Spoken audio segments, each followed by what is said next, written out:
being an influencer is a job. Who knew? I know. I didn't even know what it was. But yeah. So we have a hard time finding workers because people are making money in other ways now too. Yeah, for sure. Yeah, for sure. Yeah, I mean, you're an influencer. Did you even know it? No, I did not. Yeah, far from it. So you mentioned the Who are you influencing, anyways? You're not influencing me, right? I'm certainly not influencing the new mayor. I'm guessing each of you have influenced someone somewhere along the way.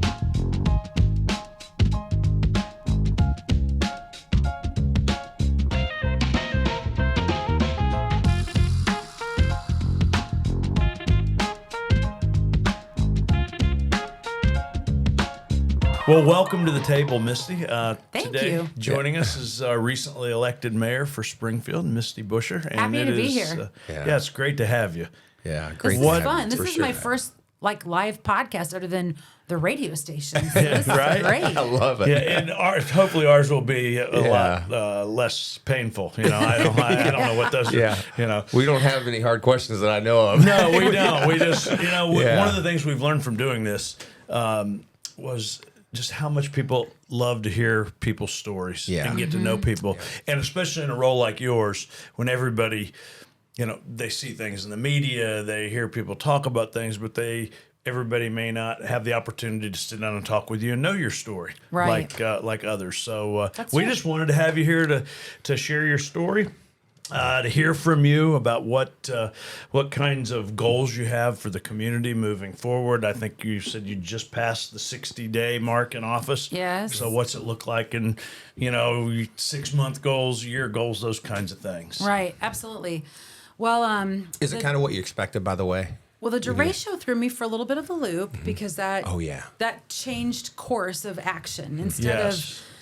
My first 30 days, I looked back because I'm giving this talk to the Citizens Club this Friday. And my first 30 days, I had over 110 meetings that I attended. Wow. In the workday. And it was just everybody wanted to meet the new mayor, whether it was somebody who had contracts with the city or wanted to do business with the city or had developments they wanted to talk about or non-for-profits, churches. Everyone wanted to meet the new mayor. So it was just meeting after meeting after meeting. So that first 30 days, I really didn't even have time to digest. I haven't moved into my office really totally yet. I still have tubs packed up from the treasurer's office in a supply closet because I'm like, I don't have time for this. So it was just a lot of face-to-face meetings. And our legislators were in session then, and they were voting on the budget, and the community needed money for various projects. So I found myself at the State House almost every single day during that first 2 weeks that I was in, which was great. And our local legislators really do open their doors up to us to speak to us, which is a compliment to them. Absolutely. And so does the governor's office. So that's all complimentary of all of them. So it was just 30 days of rush. Then I can only imagine. Yeah, then the second month starts and the derecho hits. So it was stop everything, fix. Problem after problem after problem, fix. And now that we're through that, it's the IEMA and the FEMA reporting that we're working through. And finally, today I was like, okay, what did I want to get done that I haven't even had time to look at yet? Sure. So, 60 days in, you're finally starting to assess what can you do? Yes. So and in July, my goal was to meet with every department within the city and meet the employees and say hi to them and let them see me.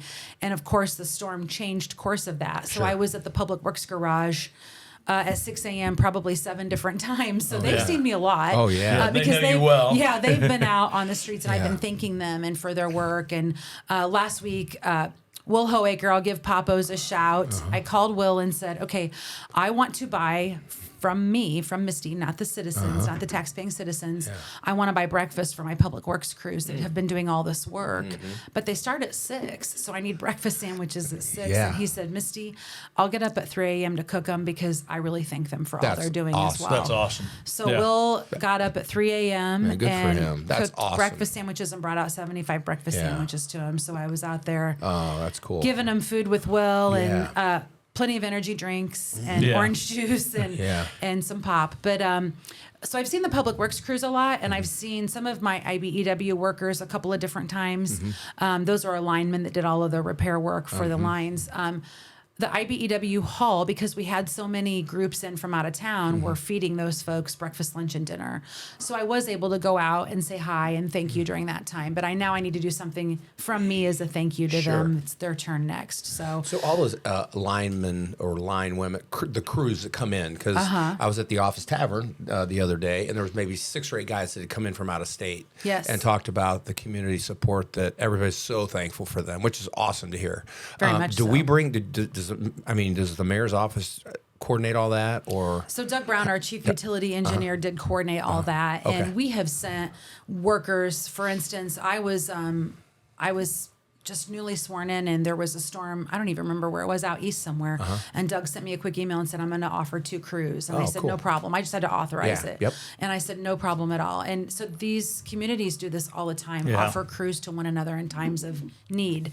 And I know when the hurricanes hit down, in the Fort Myers area, we sent crews down during that time I had as no well. idea. And that's awesome. Yeah, and it's something that you do for one another, and it's an agreement you have with other public utilities that you help each other. Awesome. Yeah. And did I read or hear we had maybe like 30 crews that came from other communities to assist? We normally have 75 workers, and we tripled our numbers through the assistance work. Wonderful. Gotcha. That's to get great. Power back on as quickly as possible to everyone. Right.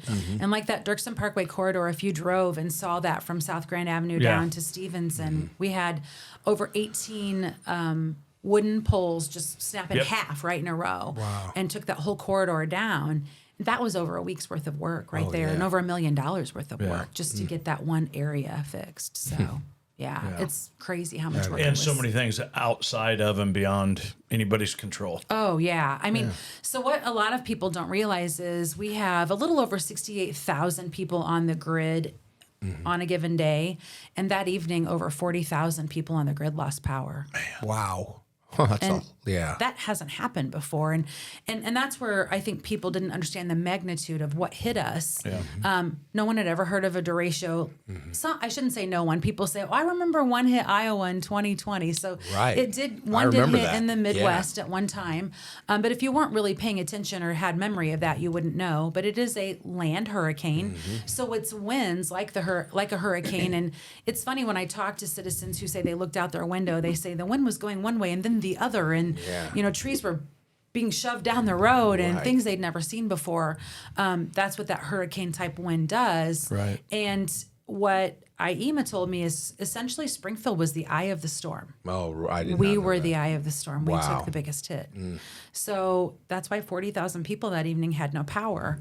Yeah. I called for a curfew that night. So I hadn't been mayor 60 days. I had my first curfew for everybody. Honeymoon's over in a hurry, isn't it? From 10 p.m. to 5 a.m. And I know there were people who were mad about that. And it was for safety reasons. Yeah, public safety. We had over 130 live lines down on the ground still that night when everybody was trying to 130? go into bed. Yeah, not good. Possibilities of getting electrocuted Right, yeah, if you yeah. run over it or touch it or hit it or whatever. And it's complete darkness because the street lights were out, your home lights were out, stop lights were out. Yeah. You weren't going to know where it was going to be at. Right. So it was for safety for our citizens Yeah. to keep people safe. And our first responders, we had police officers we called in for overtime. We had firefighters. We already were at the brink. We didn't have any additional help then. So we really needed that curfew to keep people safe. And I had a couple of bar owners call me and say thank you because we had people were without power. I mean, I know Ralph Hanauer called me and said, "Are you still in the emergency operations center?" And I said, "Yeah, it was Thursday night of the storm." He goes, "I am sitting out front of Arby's on Veterans Parkway." And he said, "Misty, the line is out the door, people standing in line to get food at Arby's." He's like, Isn't you it know crazy? everybody's out power whenever, he's like, "I can't Right. believe it." Oh, yeah. And then he called me later and he's like, "I just went past McDonald's. It's the same way down on my know. He was like, just driving around looking at, but everybody had no power. So Right. they were hungry and they were getting food. Yeah. So I had bar owners call me and say, we just needed people to go home so we could go assess our houses. Right. We hadn't been home yet. So thank you for the curfew because I we were love like, it. oh, look, there's a curfew. You Yeah. have to leave. Yep. Out of our control. Yeah, they thanked me for that. But I left our emergency operations center at 11:30 that night on Thursday night, and I went out to meet the elder crew, the laborers disaster relief team, because they were out. That was one of the first calls I made when the storm hit, was to Brad Shivey, to Elder, and they were out immediately helping people. Nice. And when I went and met them out, it was eerie how pitch black it was. You're in the middle of a neighborhood, and you can't see 2 feet in front of you. Yeah. It was just darkness everywhere. Yeah. And they were out there with these giant floodlights. They have these huge lights. They light up the whole street. Wow. And then they just start taking things down. And when I pulled up, it was about 11:30 at night. They were in Northgate at that time. They had just cleared an entire area on the east end of Springfield, and when I say they clear an area, they don't clear the street where like our public works crews grow. They only help homeowners. They help homeowners with giant problems, debris in their yard. And there was one truck that was like a 15-ton tree that came off of a house, Brad said. It was amazing that they got this down. They had to bring this huge boom truck in to lift it off. He sent me pictures of it. But but I went and met them, and this elderly man in a wheelchair comes out on his porch. And luckily Brad heard him yelling, and he went over there, and he said, I have this huge tree down in my backyard, and I'm in a wheelchair. And so the next thing I know, Brad gets 15 guys, and they go in this man's backyard, and they just bring this tree out. Unbelievable. And that's what they do, is they help people who can't get things done. That's I didn't know we had that. I didn't know that was out there. That's amazing. Yeah, it's called the Laborers Disaster Relief Team, and it's made up of operating engineers who operate the heavy equipment, and then the laborers who do all the physical work. And he probably had 90 people out. There are people here from St. Louis that night of the storm working. I met them on the street that night. That's awesome. Yeah. That is really awesome. Yeah. I called my husband and said, when I was in the emergency response center, I go, you have one job today. And he goes, what's that? And I said, you got to feed the elder people, because I'm never going to get to leave this EOC center. Yeah. It's crazy down here. Yeah. And I have volunteers out, and you need to make sure they get dinner. And he said, Misty, I went to 3 grocery stores, and they were all closed because they didn't have power. Yeah. It's like, I didn't even know how I was going to source food for them. Yeah. Yeah. And was he able to get a restaurant to help out It's or anything? a pretty amazing story. So he called the creek, and the manager there, Perry, said, we're slammed. There's nobody with Chatham in power. Right. Chatham was crazy. He's like, we have people standing outside trying to get food. Yeah. But the county market was open next door, so he took Sue Disco, who's my chief of staff's wife, and they filled up grocery carts full of food at county market, bought it, and pushed the carts through the creek. Wow. And went and used the kitchen. Is that right? Food. No kidding. Oh, that is awesome. That's pretty For good. the That's a great laborers story. disaster response that's team. being He's resourceful. like, we're putting we're pushing what is it, country market carts through the that is restaurant. riot. He's like, people are staring at us like, Yeah. what are they doing? That's awesome. That's really To good. make sandwiches Yeah. and stuff, and they took them chips and drinks and Yeah. at least fed them. And Brad Shivey said, Misty, I don't know any mayor's spouse that has ever handmade us sandwiches Yeah. before. But we'll take them. But that's the kind of stories that they ought to be covering. Exactly. Yeah. I mean, not the negative stuff, in my opinion. I mean, that's great stuff. Like It is, Yeah. and it's funny because our media, and I had this conversation with Sam Madonia on the air, our media has really changed in Springfield. A lot of it's outsourced. A lot of it's sold to larger companies. Even our newspaper has been downsized its presence in Springfield, and so that has resulted in a different type of media. Sure. And Sam said, Kevin O'Day and he spoke, and they want to change that from their perspective because they felt like they weren't prepared themselves for that media lack of presence, so to speak. But I quit taking the paper because it was 2-day-old news. Oh, And I yeah. already knew about it. So Yeah, and a lot I, of and it I just- loved reading the paper every morning. well, I pay every for day. the app, and I don't know why, because it never works. For I know, me. I know. I'm always yelling at the phone. I know. My husband's like, give it to me. Yeah, I'm with you on that. Operator error. Yeah, Is that what he said? It constantly wants me to sign in. I'm like, I know. oh, for the love I of know. Pete. Like, I keep signing in. I just want to read the news. Yeah. Yeah. That's great. Yeah. So that is true with like the media and that. But our emergency operations center, we deployed as soon as the siren started going off. I was down there, called everybody down there. Police and fire were down there. Public Works came about 30 minutes late. They couldn't get out of their building because their phones kept ringing off the hook with people saying branches are down. Yeah. And then CWLP was there, and the antenna on top of the Wyndham Hotel, which is what 911 uses and our police and fire use, snapped in half Oh, during I the didn't storm. know that. Oh. So didn't either. 911's backup is the calls go to Macon County. So all our 911 calls were going to Macon County. Oh, man. Because that antenna Yeah, snapped sure. until they could get those calls back. They do have a backup system, but the backup system, it goes elsewhere, right? Yeah. So does we IEMA step in when all this goes down? So I did have a conversation with the director of IEMA that night. She called immediately. The governor called that night, the deputy governor. I mean, the number of people that phoned was astounding, that awesome. Cared and wanted to know what they could do to help. The Red Cross brought someone in immediately to help us try to decide what needed to be addressed and that sort of thing. He was down in our emergency operations center with us. So, but we had actual cell phones we were using to communicate with our police and fire, because with that antenna snapping, there was no communication. Wow. So we were using cell phones to communicate where people needed to go. There was a large fire. I think you might have seen pictures on social media out off of West Jefferson. Yep. I mean, we had to deploy firefighters at that fire, and their communication devices weren't working. Wow. We had a citizen who was trapped in a vehicle that tree had fallen on it, and the tree had to be removed. It was and right across the extricated. street. Yes. So, I mean, we're using cell phones for all that immediately because those lines went down, and the public was not aware. You know, that all that was, we were just all hands on deck fixing everything. And something that I'm going to bring up on Friday, you'll be the first to hear it, I guess, is, so I go down in that emergency operations center and we get everybody going, and people are like, I hear Ed Canny, my fire chief, say to my police chief, Ken Scarlett, had left 2 days before for vacation, so he missed all this excitement. It was my assistant chief, Don Mumal, that was there. But Donnie said to Don, Ed, are your radios working? He's like, it's kind of funny you're saying that. We're not getting calls. And Ed's like, we're not either. And this storm has hit, like, we should be getting calls. And that's when everyone figured out that antenna had snapped. Gotcha. So we sent a detective over to the county building. Luckily, we both are, and it's a great thing that our buildings are catty corner from one another. We pulled 2 dispatchers out of the county building and put them in our EOC. One for police and one for fire. And they came and sat down there on PCs for us, and we were using them to communicate with Macon County, to communicate with us on our cell phones so that we could get these calls out. Hey, that great. Was our quick emergency. So having them right there was fantastic. But anyway, so I said, okay, nothing's working. I go, who is the emergency operations coordinator for the city of Springfield? Who is that person? And they go, we don't have one. Oh, geez. And I said, pardon me? Yeah. I mean, I hadn't been the mayor 60 days yet. And they go, there hasn't ever been one that we're aware of. Wow.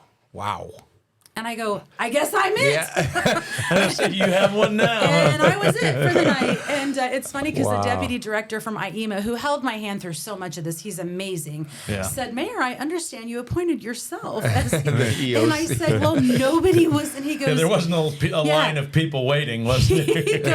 he goes, well, kudos to you for taking charge. And he goes, now what's the plan? I go, getting one. He goes, there you go. Right, yeah. Do you have one yet? That's great. I have someone that I want for it. And I'm meeting with my police and fire chief about it because it is something that needs to, for not just natural disasters, but man-made disasters too. I mean, for instance, we had that disaster at the shooting at Bunn, and that's a man-made disaster in my opinion. And you still want that one person who's the go-to person. Who's the point person. Yeah, absolutely. And so we didn't have that. And we also don't have a local group, which we're having our first meeting Friday afternoon. Local disaster recovery group, whatever you want to call it. I've actually appointed Ethan Posey, who's my community relations director, to be my liaison with the community for that. And I handpicked that I wanted in the initial meeting, just the first meeting, representatives from District 186 so that our school district's involved, SIU School of Medicine, so we have someone from the medical community, and they have a community outreach team, Rakisha Phelan's in charge of. I asked that American Red Cross be a part of it, IEMA be a part of it, and that we have representatives from the city of Springfield, and then Josh Sabo put someone from Heartland housed on there for our homeless population. Right. And then we have Teresa Jones from AARP on there for our senior population, because our senior population really took a big hit with this storm because they're some of them homebound in wheelchairs on oxygen, and they need a voice too. Sure. So these are the key stakeholders in this first meeting to create a local community disaster relief group, because when it came time to people not having food, water, shelter, guess whose job that was to fix all that? Yeah. Right. And you did, Because there was nobody. Right. Again, nobody, no system set up. Unbelievable. And so we're fixing that. So that way an external community group will have their own board. I said you can pick your own name, elect your own board. We'll make you part of the city. You can have your own, covenants that you want to adopt, but you'll meet periodically. And when a disaster happens, you're the group. Here we are. Yeah. Who needs what? What are we going to do? Sure. Because I'm there in the emergency operations center running it, right? Fielding all these problems, calling Jody at the Bank of Springfield going, oh my God, if my citizens need somewhere to stay, can I have the BOS Center? Right. You know, it had to be me because there was nobody. Sure. So that's where we need that community group to do that outreach. And 186, District 186 being a partner, and that will be huge because they have contact with all those parents. Right. Sure. I don't have all those contacts. They can send out that mass text and say, if you don't have power, you know, same with AARP. So those are the groups we need at the table. And it's a great idea. That's just not there. Yeah. I can say the American Red Cross was amazing. They set up that entire center, the Bank of Springfield Center. I make that mistake all the time. I told Jack Moran I go, I say it's BOS Center. They changed the name, you know. They lost the Bank of Springfield thing, but I just can't get it out of my head. Yeah. Right. Still want to call it Bank of Springfield. I do. I go, I'm so sorry, Jack. I saw him the other day. Anyway, but they set up, American Red Cross set up in that center. We had showers, cots, rooms for families, rooms for kids to play in with books and toys and games. We had charging stations all set up in there. They had a place where you could put your medication and have it refrigerated if it needed it. I mean, they had everything in there. It was amazing. And where did what all they that set come up. from? The resources? Do they have it here, American like Red Cross centrally? did it all, brought it all in from wherever the regional hub is, and brought it to Springfield. Amazing? That is amazing. Yeah, that I really mean, is. it was amazing what they did, and they set all of that up. And the first day they were set up, over 40 people came in and took showers because they just wanted a hot shower. Right. Yeah. They weren't looking; they wanted to stay in their house and sleep there, but they just wanted a hot shower. So they said we had 40 people take showers. You know, That's great. It was just huge. So this group would then say, because when I was in these meetings with the American Red Cross in Big Springfield, they're like, okay, someone needs to be, for lack of better words, the mayor of the BOS Center. Somebody needs to be in charge there. And I'm like, okay, who do I pick for that? You know, because that's on me too. Well, so this group would then take that over and say, okay, we need to find a location. We need to set up. You know, what if a tornado hits town and the BOS Center gets hit and it's not there? Where's the where location? are we going next? Yeah. Right. So this group would have all those plans in place. How do we reach the community? How do we tell the community this is going on?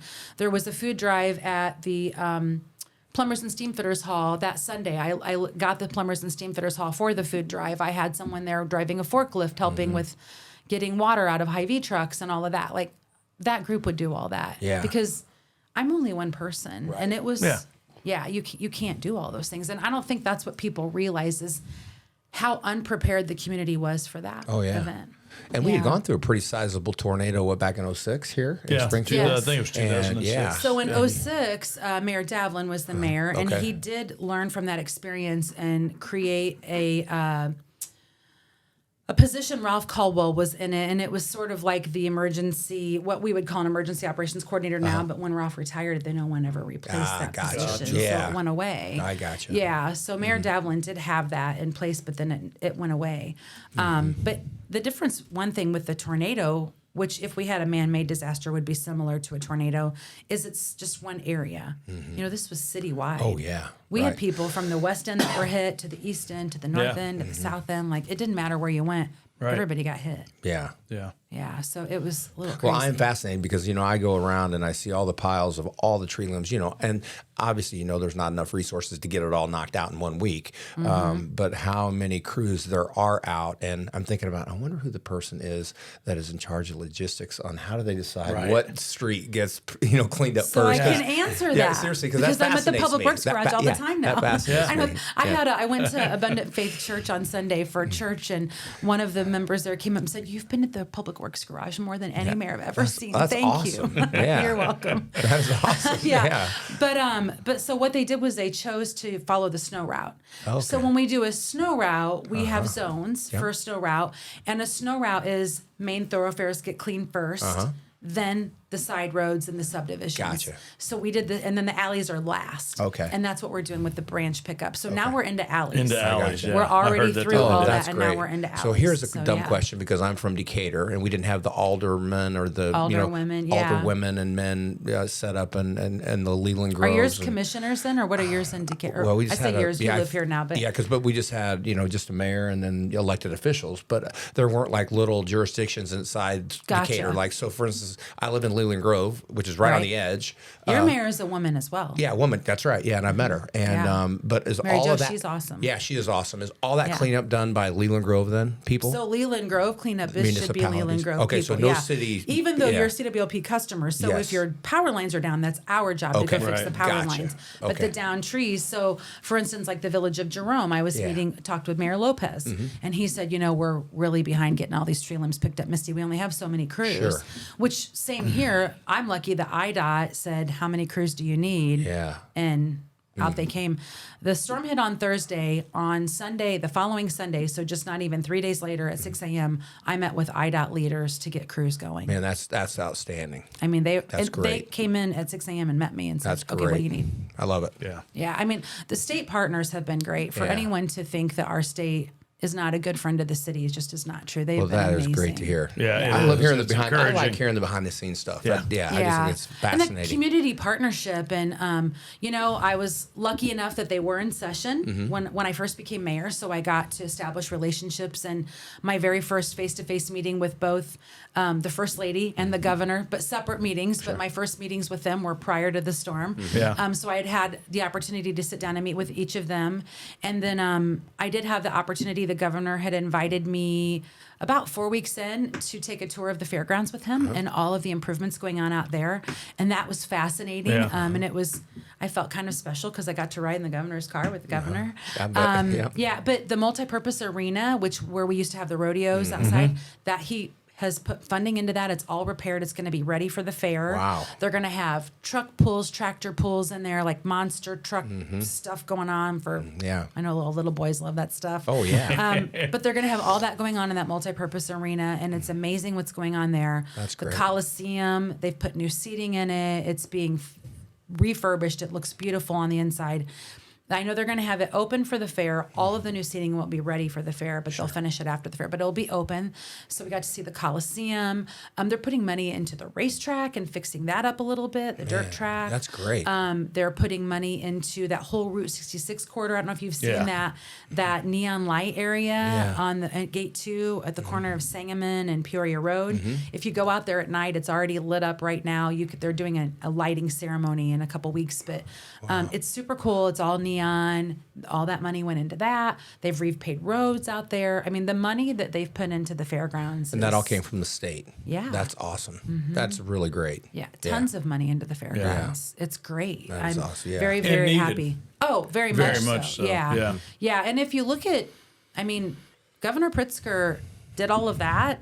The Armory building, there were people who thought that should be torn down, and look at what they're doing to that, refurbishing that entire building, and then fixing the old state capitol, putting funds into that, and then the refurbishing of the current capitol. I mean, that's a lot of improvement going into the Springfield market.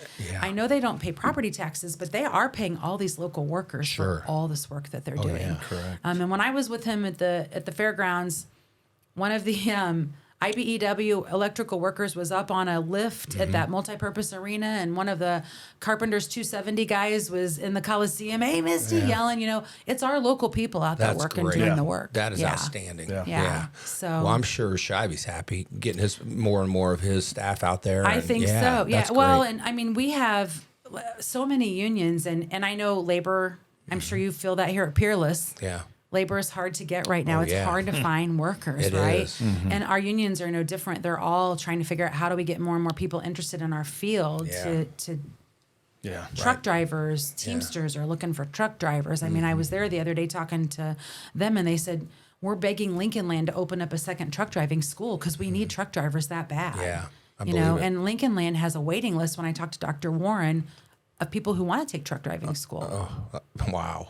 But it's a career where you can take truck driving school and make $75,000 a make year. really good money. Make good money. Yeah. Yeah. So they're looking at putting a second facility in Litchfield to do truck driving school. Cool. So I did not know that. It's just That's amazing great. Yeah. how we need to help our workforce. I guess Yeah. one of the things I think is strange is the pandemic made the boomers retire a little earlier. They were like, oh, go ahead and move away and retire. Right. So we have less workforce there. Yeah. And then our kids, I don't know about you, but they can make money doing things you and I never imagined. They can make podcasts for a living now. They don't have to go out and get a 9-to-5 job. They can develop apps and things on their phones and or computer. Like know. These are jobs. Being an influencer is a job. Who knew? I know. I didn't even know what it was. But I mean, yeah. So we have a hard time finding workers because people are making money in other ways now too. Yeah, for sure. Yeah, for sure. Yeah, I mean, you're an influencer. Did you even know it? No, I did not. Yeah, far from it. So you mentioned the Who are you influencing anyways? I mean, you're not influencing me. Right? And certainly not influencing the new mayor. I'm guessing each of you have influenced someone somewhere along the way. Well, let's not go there. I don't know. Positive. I probably wasn't very positive. Yeah, I was just going to say whether it was good or bad. Maybe there's probably some cocktail you're good at making. Yeah, now we're talking. Yeah, that could be an influence, yes, right? Yep. Or I don't smoke cigars, but maybe you like a certain cigar. You could influence someone. Yeah. I've never tried one. I don't know. Have you tried one before? I have, yeah. I'm not a big cigar guy, but yeah, you're right. I never thought about that. Yeah. That's a good point, yeah. Who was I talking to? Somebody was telling me they spend like up to $75 for one cigar. Oh, yeah. Well, like Tony Nessler and like Mike Coffee, those guys were all smoking cigars at the coffee, wedding shower the other night. And they're like, you want a cigar? I'm like, no. In fact, I'm out of here because like this big cloud of cigar smoke and it was bellowing all over me. I was like, no, I'm going on the other side. I forget somebody, and whoever it was telling me they like them for like the $75 ones are the best. I know it's somebody that I'm aware of that likes to drink, and I'm like, please tell me that you smoke that sober. That's a lot of money. That's a lot of money, exactly. Yeah, you want to remember it. You want to remember it. Please tell me. Here's my ice water. Does it last for several hours of being so I know, because I'm thinking like $75. What could I do with that? Right. No, I smoked one a couple times, but it took me like, I had to brush my teeth for like 10 times to get it for 10 days. Oh, so it's that bad. Yeah, well, it was for me. I don't know. Maybe it's just me. See, my husband doesn't smoke cigars either, so I've never even kissed somebody with a cigar. So I've been with him since I was like 21. I have no idea. Nobody had money to smoke cigars when I was young. At least not $75 ones. That's right. Well, we know what we're getting Mike now for Christmas. No. But I can tell you, like, did you remember in high school, like your friends would think they were so cool if they could use those cigarette machines? Because I didn't smoke, but my friends did, and they'd be like, there's a cigarette machine, I can get cigarettes. They put money in the machine and pull that L down. Like, what is that? Exactly. Yeah. That's so funny. So can you give us a preview? I'm changing. I'm trying to influence the conversation now. Away from cigars, alcohol, and cigarettes. If you want to talk cigars. We got to get gambling in there, too. There we go. Right. A preview of your Citizens Club meeting without going into great detail, because we know I'm just that group of influencers wants to hear from you first. I'm just going to touch on like what my first 30 days was like, challenges, things I still want to do or haven't even had time to assess and look at. And I thought I would throw in some like fun things, like what was my most fun thing? What was the least favorite thing I've done? And probably this podcast would be surprising. Right there close. No, I will say my most fun thing though, aside from the podcast, was a week ago on Saturday night, I did a ride along with Springfield Police from 5 p.m. to 5 a.m. Oh, yeah. And I had the best time. Share some stories if you could, because I think that'd be fascinating. So any citizen can sign up to do a ride along, and you don't have to do a 12-hour shift like I did. Just you could do a couple hours. I wanted to do a 12-hour shift because our men and women of the police department have been without a union contract for over 2 years. Oh, wow. Okay. They had just let that lapse. The previous administration did. Okay. And I want to know, if we're asking these folks to work 12-hour shifts, what is it like? What are they dealing with? Yeah. And I can say on my 12-hour shift, and I chose a Saturday night because I knew that was a busy night. Right. I wanted to see in the neck of the, like in the deep part of the woods, what are we dealing with? My officer that I rode with for that 12-hour shift barely had time to get gas in his vehicle. It was that busy. Calls coming in. Wow. And he said, I'm starving. And I said, you pump the gas. I'll run in. What do you want to eat? At Casey's at 12:30 at night. Yeah. And I'm trying to grab him something to eat and a drink and he's speeding down the road, because there's just no time. Wow. No time at all whatsoever. So people were like, were you tired? I'm like, I had no opportunity to be tired. We were busy from the minute I got in that car to the end. Unbelievable. Yeah. Amazing. It's crazy. But 3 pop-up parties, 2 different shots fired, 2 high-speed chases. Oh, wow. Lights flashing. I'm not going to lie, that was pretty exciting. Oh, I bet it was. I bet. Yeah. That's pretty cool. But the second call of the night was a motorcycle fatality. We were the second vehicle there to respond. No. I mean, you see everything. Yeah. But any citizen can do it, and it's eye-opening. For me, what moved me the most was you have all these, and our police officers are men, women, young, old, black, white, Asian, all different people, all different personalities. But you get one or two instances where you need multiple cars and the teamwork, they blend in together and they just support each other and they're there for each other. And it's amazing to watch. Yeah. Just how quickly they bond and just run with it. And that was my favorite part, was watching their teamwork. Yeah. Did you see all of the shift coming in? So we have 12-hour shifts, and we go 5 p.m. to 5 a.m. or 5 a.m. to 5 p.m. And we go 7 p.m. 7 a.m. or 7 a.m. to 7 p.m. Okay. So there's that 2-hour window where there's a little bit of crossover. That way, not everybody's off the street at the same time in a shift meeting. I got you. You got a little crossover. I see. So I started the night at 5 p.m. to watch 5 a.m. So I didn't. The only time I saw the 7 p.m. group was when we would be on calls together, helping each other. Like at 5 p.m., how many officers or cars would we have on the road? I have no clue. So Ballpark, essentially, probably about 16, 17 on the road at that time. Gotcha. Yeah. And then depending upon calls of service is where they're located, and we know where our high call volume is and our low call volume and that sort of thing. Okay. And your 5 p.m. calls, you have a lot more like accidents. I was Saturday night, so not after work, but you have a lot of after work accidents Monday through Friday from 5 to 7. Sure. Maybe a little theft in Walmart. That's a pretty high time for that. Where on my shift on Saturday night, it's more partying, drinking, that sort of thing. Shots fired. That the first pop-up party we pulled up on, and they all, when I say they, the police officers all wait for each other to get there, then they enter it together. Okay. But I'll bet there were 300 people on the street partying. Oh, holy cow. Man. Whoa. Just on a random street. Yeah, I hear about those from time to time. It's eye-opening. And the part for me that was the most eye-opening was how many minors there were. Interesting. Because in my mind, when I kept hearing about these pop-up parties, even when I wasn't mayor, I'm thinking of adults, you know. It's a lot of minors. Yeah. It was surprising. I bet it was, What are your top 3 goals as mayor?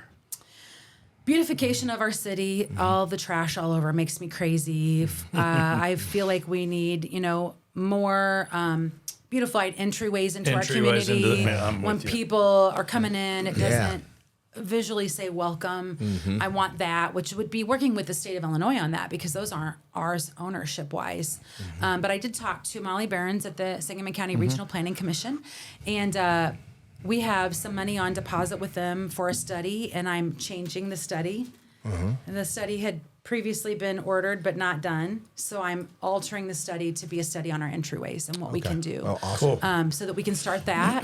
So that's one of the things I want to see happen, just because I think we need to take pride in our community and let, when we want to attract businesses to come here, we want to show people that we're proud of Springfield. First impressions are enormous. Absolutely. I mean, I'm pretty sure if the first time Mike met me, I wasn't wearing makeup or had my hair done, I wouldn't have got that first date, maybe. I don't know. That first impression. Well, maybe Mike was a personality guy. Maybe. I don't know. He tells people, I waited in her teller line at the bank. He's like, the other teller was like, I'm open. He's like, no, I'm waiting for her. I love it. That's awesome. That's where we met. He came through my teller line. But so... first impressions are important, and we're trying to sell our community against even not just outside of Illinois, but local Illinois, cities as well. Yeah. Decatur or Champaign, absolutely. Bloomington. Yeah. So that's one of the first things I want to see is just beautification projects. Number 2, I want more neighborhood police officers. We only have 5 within our community, and that's not enough for 113,000 citizens. And I really think the neighborhood police officers is where... And some citizens hate this idea, some love it. You're not going to make everyone happy all the time. No. But a lot of our youth only see police officers when they are reacting to a call. Yep. They don't get to know them. Sure. Where if I had more neighborhood police officers, they could go to their school and stop by and say hi. They don't have time right now. Yeah, sure. I think it's a great idea. Or they could go by the local daycare or whatever and just say hi. Yeah. But they don't have time for that. So we need more neighborhood police officers so that our citizens just feel comfortable seeing them. Now, I've had citizens come up to me and go, I don't want you doing that. I don't want them in my neighborhood. And I'm like, but really, they're friendly faces, and they're here to help all of us. Right. You know? Sure. So having them in the neighborhood is good, in my opinion. Absolutely. So more neighborhood police officers would be number 2 for safety. And we're going to see with our no cash bail how that's going to affect our community. And I worry that theft will be increased due to that. Yeah, I would agree. police officers are going to be really, really important with that. So that'd be number 2. And I guess number 3 for me would be taking a look at our infrastructure, our streets. People, the biggest complaint are, the streets have too many potholes and they're not paved nicely and they're that. So just streets, sewers, runoff, that sort of thing, flooding. A friend of mine lives on Lowell Avenue, which is an older area of town, and she calls it Lake Lowell. The street floods all the time, every time it rains. She'll take a picture and go, Lake Lowell is back if you'd like to come swimming. Yeah. So, and just things like just taking care of the community. Yeah. Really, it's basic, but it needs to be done. Yeah. So, Right. Yeah. And then we'll good. work on economic development. I've been in talks with Ryan McCready and the Right. Growth Alliance on economic development, ideas for that. Lots of talks with Mark Hanna recently about the airport authority and looking at doing some marketing with them so that we can try to highlight our airport. I don't think enough of our citizens consider Capital Airport for flying, and because of that, we keep losing air service. And if we don't stop that, we're going to be out. Right. Yeah. So we have to start focusing on, here's how you can help us. Here's how we can grow our airport. Yeah. So having conversations like that, because that attracts businesses as well, and yeah. people who want to live here. Yeah. Absolutely. Yeah. So there's a lot we can do. Springfield's a great place.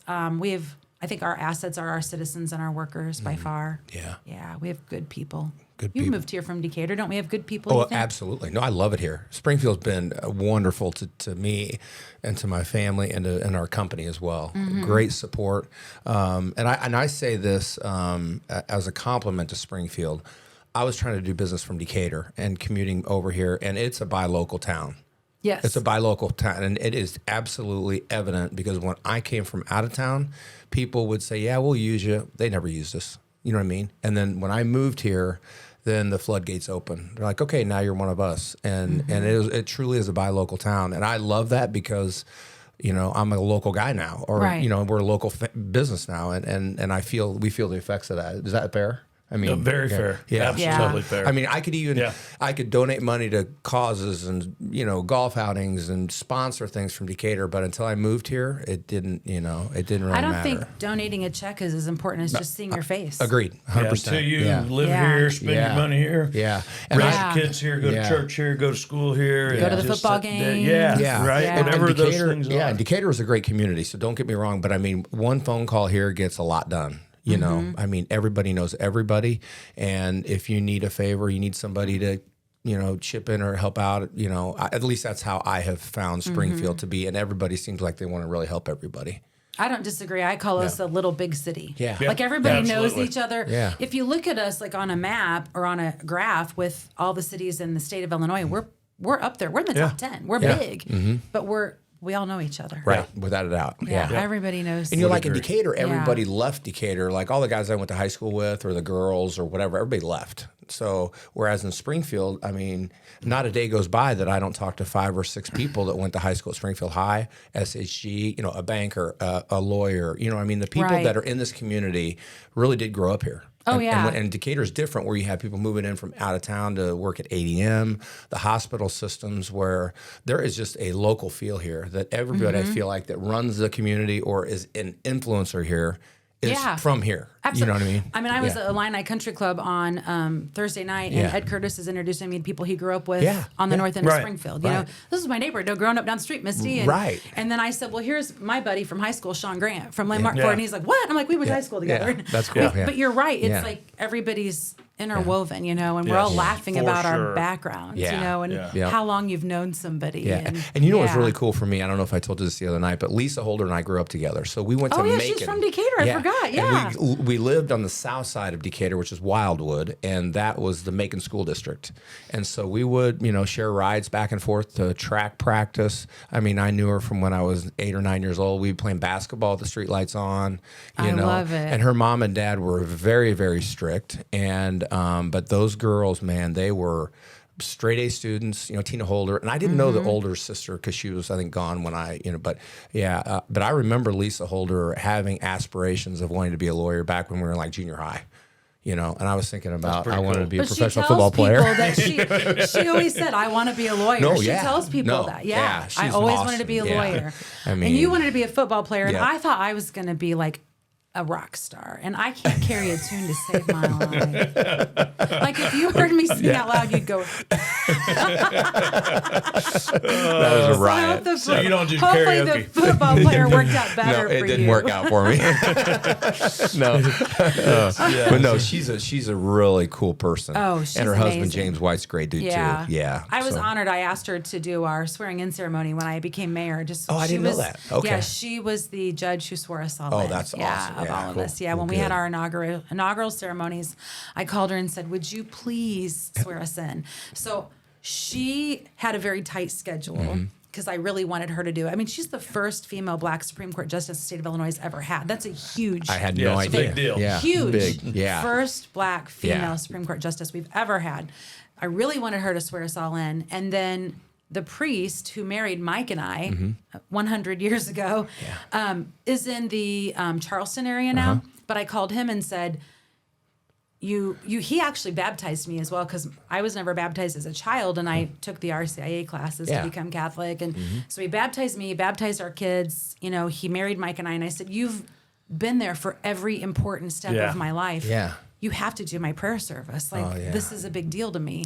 So between his schedule and her schedule is how I picked our inauguration date from the two that's people that I really terrific. wanted Yeah. involved. Yeah. That's great. In that day. I love it. I did not know that. Yeah. Yeah. So Father John Titus did the main prayer service. We had two other people. Cindy Lash came and spoke from the Christian church out on Veterans Parkway, and then Silas Johnson also spoke at it. But yeah, Father John did the prayer service and came from Charleston. He goes, Misty, I have a high school graduation that night. I'll come in and I'll do it and get out. I'm like, Yeah. okay, great. That's pretty cool. And then Justice Holder White's schedule was open that day, so she was able to swear us all in, which was an honor. Yeah. Yeah. Very cool. Like I when wanted to be the first group of people, but we weren't. Yeah. No, but when I see her, didn't I just happen. go and give her a big hug. You know, I think Yeah. she's like a little weird, but like Stand I've like known this. her forever. You know, But I you just- grew I up feel with like she's her. my Now you sister, live know? here and she lives in Yeah, Chatham. Isn't right. that Yeah. crazy? No, and you she's grew up down awesome. the street from each She's other. a really awesome person. Yeah, she Yeah, is. so Yeah, and I don't know if your listeners want to know, but she's going to be on the ballot, so we have to support we got to her. support her for Yes. sure. Yeah, Absolutely. Yeah, Yep. we really want to keep that history that she's made there. Amen. It's That's super cool. I agree. Yeah, and I will tell you, I was at Matheny Withrow School getting a tour in this past week, which was beautiful. I've never been in that school. It's really like bright and vibrant and pretty. But Jennifer Gill said we need to get a photo with Dr. Warren and Chancellor Gooch and you and me, because she said the 4 public entities are being ran by women. Oh yeah. Interesting. Yeah, that is interesting. Our 4 big public entities are being ran by women in Springfield. That's great. That is great. That is. And I didn't think about No, that me until neither. Superintendent Until you Gill just said it. I know, Yeah. I'm like, you're That's right, great. that's pretty cool. Yeah. It sure is. Yeah, so it's kind of a sure is. history-making moment for Yeah. these 4 women to That's be. pretty cool. Yeah. We need running to have her things. on here Good too stuff. sometime. Yeah. She's a good one. I like Jennifer. Yeah, have you ever Yeah. had Chancellor Gooch on? No. I would No. recommend her too. She Okay. is deep into the Springfield community and loves it. Okay. She's a very big runner, so don't let her outshine you with her Yeah. athletic abilities, because she does me. Okay. By far. Yeah. Well, I don't run anywhere, so she's yeah, got it. she- She can have that. Yeah, for sure. For sure. I'm a fast walker. But she really cares about the community Yeah. and Springfield and UIS making a big impression on the community. And yeah, That's great. she's Very super good. cool. Yeah. Cool. I really enjoyed my talks with her too. Okay, cool. Yeah. Thank you. Well, hey, we don't want to. You have a city to run. Oh yeah, I do. Yeah. We don't want to keep you any longer All than we right. have to. Thank you. No The- strange questions today. This is No, kind of we said interesting. it'd be a fun conversation. So You didn't ask like what my favorite thing to eat was or anything well, what weird. is What your is it? favorite thing? What to is eat? it? Now that you bring that up, and then we'll wrap it up. Yeah. There we go. I should say a salad, but it's not. I should say that too, but it's not. Say salad. So I have like 4 favorite places in Springfield. I've kind of quit cooking as I get older in life. I don't Yeah. know if that happens to you too. I Right. just eat out a lot. Right. So I'm either having fajitas at Sashimoku. Okay. I'm having pad thai at Thai Kitchen 2. Or I'm having Italian breaded filet at Saputo's. or I'm having the breakfast salad at Luminary. And that is a that- salad. Have you ever had Yes, that? I've had Audra it. makes. It's really good. I know. Outstanding. But it's Yeah. got bacon and egg on it. Yes, it And does. potatoes. Yes. I love Luminary. Those are all. Yeah. No, it's like breakfast food and Yes. then lettuce involved. Right. Breakfast with Yeah. throw a little lettuce It's in got there with it. arugula. It's very good. It is good. very good. And yeah. she changes the dressing based on Yeah. the time of the year. Yep. But sometimes she does this dressing that's spicy hot. Oh, it's so good. Yeah, it So is. yeah, it's more like to your try that. breakfast food. Yeah. with some lettuce thrown. That's a good mix. It though. qualifies Yeah. as a salad, That apparently. is a It's good got mix it in of the places, name. though. Yeah. I love it. I love it. Yeah. Hey, this Yeah, has thank been you. Absolutely. fantastic. It really thanks has for been. taking some It's time been to be fun. with us. Yeah. We'll do it again. Yeah. We will. Yeah. Let's I love say, that you hey, a promote- year from now, let's just get Oh, back yeah, together and that'd be talk good. about what Yeah. the last year's Yeah. looked like. Yeah. If you'd be willing, we would love to. Absolutely. Yeah. Yeah. Hopefully, Thank I have you. more accomplishments than just a storm. Then. Right. You will. I know you will. yeah, we know yeah. that. So, I think so. But Misty, Yeah. thank you, and Awesome. thank you for all you're doing Yeah, for the community. absolutely. Thanks so much. Thank you. Thank you. Appreciate it. Okay.